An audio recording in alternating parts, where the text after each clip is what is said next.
ಸ್ನೇಹಿತರೆ ನಮಸ್ಕಾರ. ಅಕ್ಷರ ನ್ಯೂಸ್ಗೆ ಸ್ವಾಗತ ಸುಸ್ವಾಗತ. ನಾನು ವಿರೂಪಾಕ್ಷಪ್ಪ ಪಂಡಿತ್. ವಾರ್ತೆಯ ಮುಖ್ಯಾಂಶಗಳು.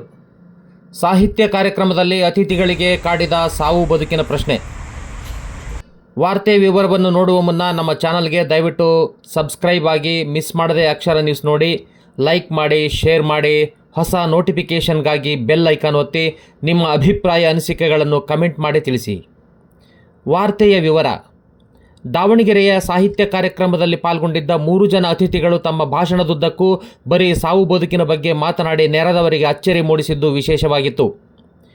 ದಾವಣಗೆರೆ ಜಿಲ್ಲಾ ತಾಲೂಕು ಚುಟುಕ ಸಾಹಿತ್ಯ ಪರಿಷತ್ತು, ಕರ್ನಾಟಕ ಲೇಖಕಿಯರ ಸಂಘ, ನಿಟ್ಟೂರು ಬಜ್ಜಿ ಹನುಮಂತಪ್ಪ ಚಾರಿಟೇಬಲ್ ಟ್ರಸ್ಟ್, ಸ್ಫೂರ್ತಿ ಪ್ರಕಾಶನ ಇವರ ಸಂಯುಕ್ತಾಶ್ರಯದಲ್ಲಿ ಜಯಮ್ಮ ನೀಲಗುಂದರವರ ತೋಟದಲ್ಲಿ ಆಯೋಜಿಸಲಾಗಿದ್ದ ಯುಗಾದಿ ಸಂಭ್ರಮ, ಅಂತಾರಾಷ್ಟ್ರೀಯ ಮಹಿಳಾ ದಿನಾಚರಣೆ ಹಾಗೂ ಕವಿಗೋಷ್ಠಿ ಕಾರ್ಯಕ್ರಮದಲ್ಲಿ ಭಾಗವಹಿಸಿದ್ದ ಅತಿಥಿಗಳ ಭಾಷಣದಲ್ಲಿ ಮಾನವನ ಸಾವು ಬದುಕಿನ ವಿಚಾರಗಳು ಸಿಂಹಪಾಲು ಪಡೆದವು.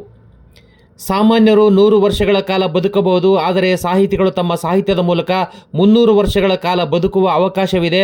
ಆ ಧನ್ಯತಾ ಭಾವದಲ್ಲಿ ಬದುಕೋಣ ಎಂದು ವಿಜಯ ಕರ್ನಾಟಕ ಪತ್ರಿಕೆ ದಾವಣಗೆರೆ ಸ್ಥಾನಿಕ ಸಂಪಾದಕ ಸದಾನಂದ ಹೆಗ್ಗಡೆ ಅಭಿಪ್ರಾಯಪಟ್ಟರೆ, ಮತ್ತೋರ್ವ ವಿಜಯ ಕರ್ನಾಟಕ ಪತ್ರಿಕೆ ವರದಿಗಾರ ಯಳನಾಡು ಮಂಜುನಾಥ್ ಮಾತನಾಡಿ, ಯಾರೂ ಬರೆಯದ ಒಂದೇ ಒಂದು ಸಾಲನ್ನು ಬರೆದು ಸತ್ತು ಬಿಡಬೇಕು ಎಂದ ಹಿರಿಯ ಸಾಹಿತಿಯೊಬ್ಬರ ಮಾತನ್ನು ಉಲ್ಲೇಖಿಸಿದರು.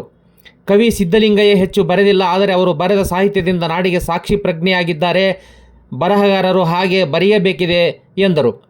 ಇನ್ನೋರ್ವ ಅತಿಥಿ ಓಂಕಾರಯ್ಯ ತವನಿಧಿ ಮಾತನಾಡಿ, ಚಳಿಗಾಲದ ದಿನಗಳು ಸಾವಿನ ದಿನಗಳು. ಚಳಿಗಾಲದಲ್ಲಿ ಅದರಲ್ಲೂ ಗಂಡಸರ ಸಾವಿನ ಸಂಖ್ಯೆ ಹೆಚ್ಚು, ಇತರೆ ತಿಂಗಳಲ್ಲಿ ಸಾಯುವವರ ಸಂಖ್ಯೆ ಕಡಿಮೆ. ಏಕೆಂದರೆ ಸುಖದಲ್ಲಿ ಸಾವಿದೆ. ಸುಖದ ಸೋಮಾರಿತನದಿಂದ ಕಾಯಿಲೆ ಬಂದು ಸಾಯುತ್ತಾನೆ. ಮನುಷ್ಯನ ಜೀವನದಲ್ಲಿ ಸುಖಕ್ಕಿಂತ ಕಷ್ಟವೇ ಹೆಚ್ಚಾಗಿದ್ದರೆ 150 ವರ್ಷಗಳ ಕಾಲ ಬದುಕಬಹುದು ಎಂದರು. ಮಹಾದೇವಮ್ಮ ಹಾಗೂ ಹೆಗ್ಗೆರೆ ರಂಗಪ್ಪ ಹಾಡಿದರು. ನಮಸ್ಕಾರ.